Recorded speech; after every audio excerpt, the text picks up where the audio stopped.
Hi there, Ischa here, and welcome to The Higher Life, where I take concepts that are considered esoteric, spiritual, and new agey, and unpack them in a way that you can apply them to really empower your daily life.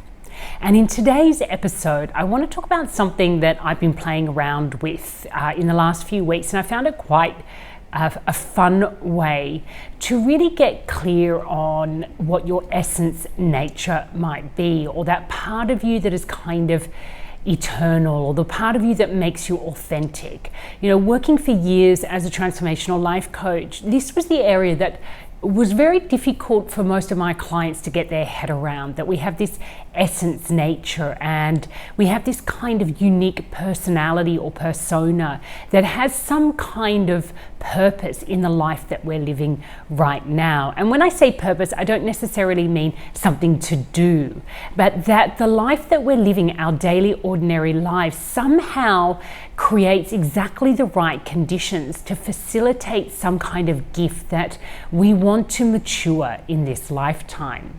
And it really got me onto the topic of reincarnation. Now, the work that I do in the transformational coaching area, it often kind of bleeds through into other areas that look at spirituality or personal transformation or human potential. And reincarnation tends to show up in that kind of more hardcore spiritual space, you know, or in religions where reincarnation is a part of the mythology of that religion. And personally, I've never really looked into past lives or done any work with a past life practitioner, but I'm always curious and I read books on the area. I'm not sure that I believe 100% in the idea that we are a single persona, for example, traveling from one lifetime to the next. But in today's episode, what I want to do is unpack what is reincarnation in the context of personal empowerment, and to share with you a little exercise that I've been doing that I feel has really helped me get a little bit of clarity on what it is that I love to explore in my own life. Now, what I tend to do is think about, often when you're working with coaches or you're thinking about, you know, who you want to become, you're guided towards looking at people that you aspire to, or people that you revere, or people that, you know, really inspire you in one way or another. And often you look at a person out there in the world, maybe in the past or right now, somebody who symbolizes or exudes the kind of qualities that you resonate with. And that's what's helpful about the exercise. Not so much about who this person is or what they did, what their gender is, nothing like that. It's about the qualities of this human being, or what it is that they were manifesting in their life, or, you know, what it is about them that really drew you towards them and what you resonated with. And it gives you kind of insight into your essence nature or your creative self. It's really just an exploration, and it needs to be held lightly. But it really does kind of play into this idea of reincarnation. When you think about the word reincarnate, it has that re at the beginning of it, like being reborn or rejuvenated or restored. It's not as simple as sort of being born for the first time. It's the idea that through cycles of life, whether that is cycles within your one life or cycles of lives, depending on what you believe in, that through each cycle you grow, I guess, more mature and wiser. You learn through the experience of each life cycle how to be more comfortable being a human being and being alive. So you carry over from lifetime to lifetime new skills and advancement in your insight and maturity. It's like you've become more refined at living and being alive. And each cycle allows you to become even more refined, more mature, more sophisticated. And then, you know, it kind of plays out in the language we use around reincarnation. Old soul, young soul. The idea that if you haven't had many reincarnations, you'll be showing up in your life with a relatively immature mindset and would be engaging with daily life from that immaturity. and that in each lifetime you have the opportunity to expand, to evolve, to grow, and to become more mature. And hopefully then in the next life, you are reincarnated, you're reborn into the world, but you're carrying over the wisdom that you have gained from the past. And you also carry over whatever karmic patterns that you weren't able to resolve in the life that you've already lived, or the lives that you've already lived. So just as you carry over what could be perceived as the advantages, you also carry over what was left unresolved. And I think this is referred to really in spiritual circles as karma. What's unresolved is karma, and what you carry through serves your dharma. Now, I'm a bit of a fan of the Gene Keys. I mention that in a lot of my videos. And Gene Keys speaks to this kind of path of dharma and karma. And in the Gene Keys, there are some concepts or words that are introduced, such as immaturity, expansion, and superabundance, as being a kind of energy pattern. That superabundance is the energy pattern, an immature or expression of that, or shadow expression of that, is immaturity, and a gift expression of that would be expansion. So the idea that we move through life cycles from immaturity through a process of expansion, which leaves us more matured, more evolved, more refined. And if we do that cycle over and over and over again, at some point we reach our natural state, majesty, or superabundance. So how does this play out into how I kickstarted this lesson, talking about looking at people that you admire, or people that you resonate with or inspire you in some way, in a way to help you get clarity on how you might be empowered in this lifetime, or recognize your power in this lifetime. Well, if we really hold true to this idea that reincarnation is simply a process in which the wisdom of the past carries into the future, so that it becomes even more refined, more evolved, more powerful, and also the unresolved issues or the unresolved patterns also carry through, so that the wisdom that carries through has something to work with. You know, it becomes like a powerful playing field. So what I've been doing is experimenting with, let's imagine that reincarnation is true in the sense that you are a person that keeps manifesting from one lifetime to the next, and in each lifetime you get to change your character, you get to be a different character in your play. I guess you get to choose how you want to show up in your next life. You're going to be a male or a female, and that may depend on the experiences you had in your past life, what kind of roles you have, what will be the focus of your daily life. Let's say that was all designed before you got here. It would mean that everything that you're living in your daily life is exactly as it should be, to suit the character that you've decided to become. And that if you're able to kind of play around with who might have been the character, the life that you were living prior to this, who is it that you resonate with, that when you listen to them, you feel a close, almost like you could be in the same family, or you just feel completely inspired and moved by the work that this person's doing, the way that they show up in the world. So for example, I've been doing this just as a fun exercise because I was inspired to play with this idea after listening to the work of Alan Watts. And I think lots of people know him, but I only stumbled across him on YouTube recently. And I just fell really in love with the way that he expresses his truths, and the way he explores life, and the perspective that he holds. But what really drew me to this guy, to this character, is how flawed he was in his everyday life. You know, he was known to be an addict, an alcoholic. He was extremely charismatic. He had absolute clarity, I believe, about the mystery of life and why were we here. I think he could see into the soul of existence, really. He was just a mystic. However, he still had this really chaotic human life, you know, addictions, lots of affairs, couldn't hold down a relationship really, was really restless, obviously, ended up dying alone, due to, I believe, his addictions. I haven't looked a lot into, you know, his personal life, but he had kids with different partners.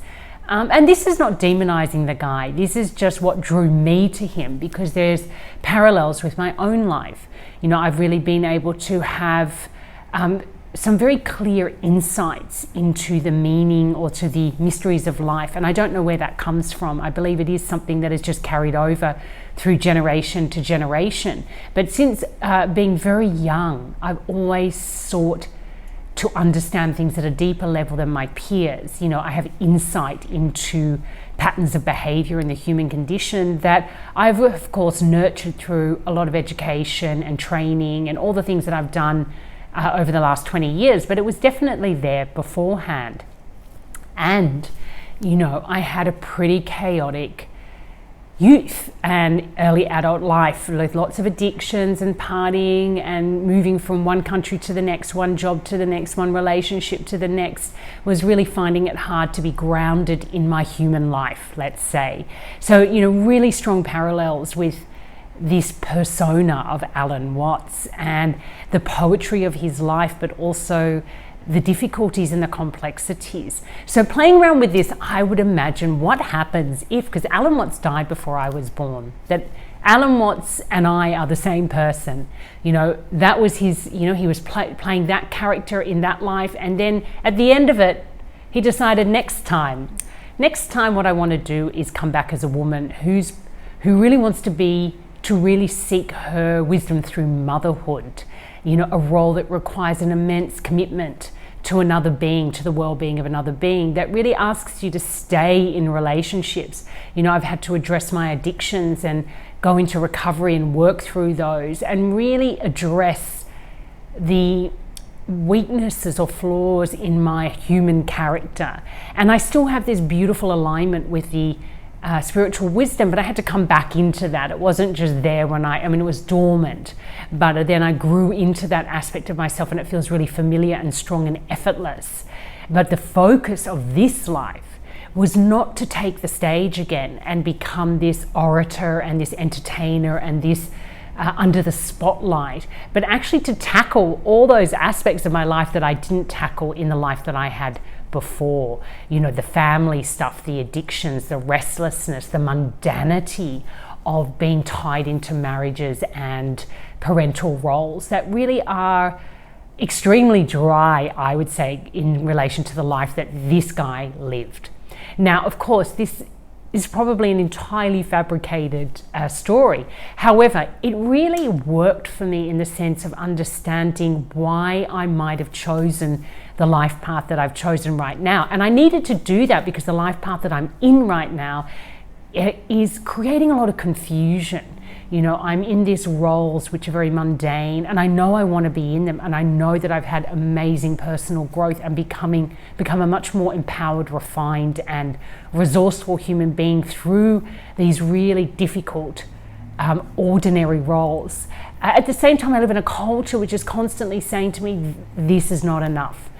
You need to be out there on a stage talking about what you do. You need to be Alan, you know, big YouTube presence, lots of audience, your work resonates, it entertains, everybody wants to hear what you have to say. You know, that is the kind of messaging that is coming from the world and the culture that I'm living in right now.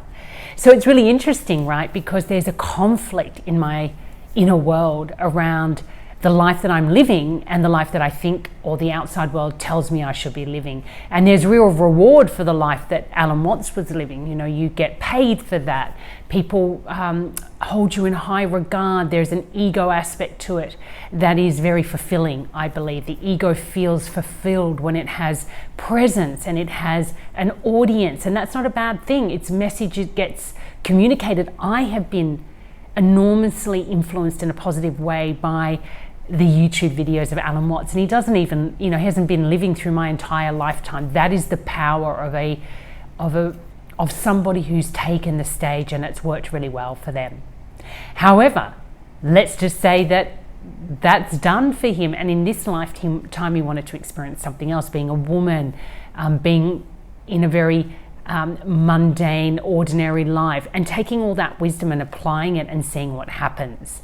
And that's given me a little bit of joy thinking that way. It's helped me consider the magic of reincarnation, of what happens if we do get to just continually reincarnate, and in every life we get to choose one little aspect, one tiny little part of our life that we want to give all our attention to for 75 years and go really deep and feel really enriched. Just like a language, when you want to lose yourself in a language and just become a master at it, you immerse yourself in the country of that language. You let go of who you were, the language you spoke before, and you open up into an entirely new reality.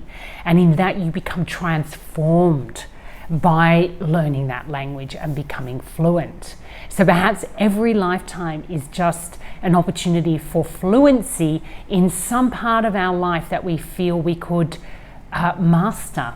And in this lifetime for me, it really is learning to master empowerment, or dissolve that enmeshment, that dysfunctional way that we operate in the world when we are not aligned with our true nature.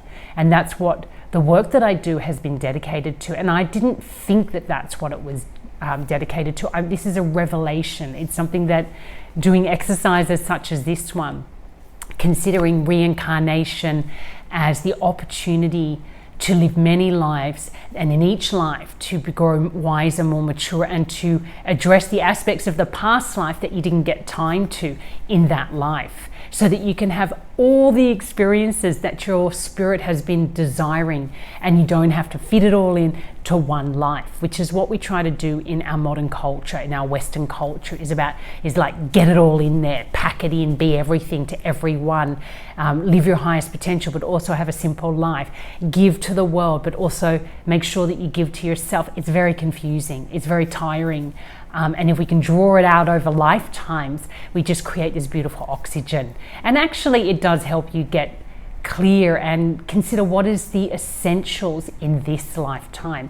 And you only have to look at what's going on in your everyday life to get clear on that, because you designed your life to be exactly as it is, because it would serve the focus of the lifetime, or the character of this lifetime that you have chosen at the end of your last lifetime.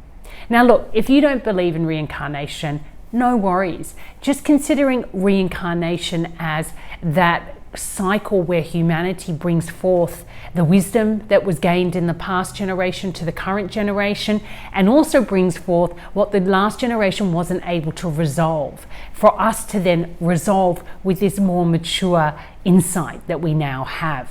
And it's easy to look over the generations and see this as being a truth, that every generation does evolve and mature, even though it seems like we're stuck in the same old cycles and conflicts. The conversations that we're having, the action that we're taking is fueled by a wisdom and awareness and an insight that people back in World War I didn't have.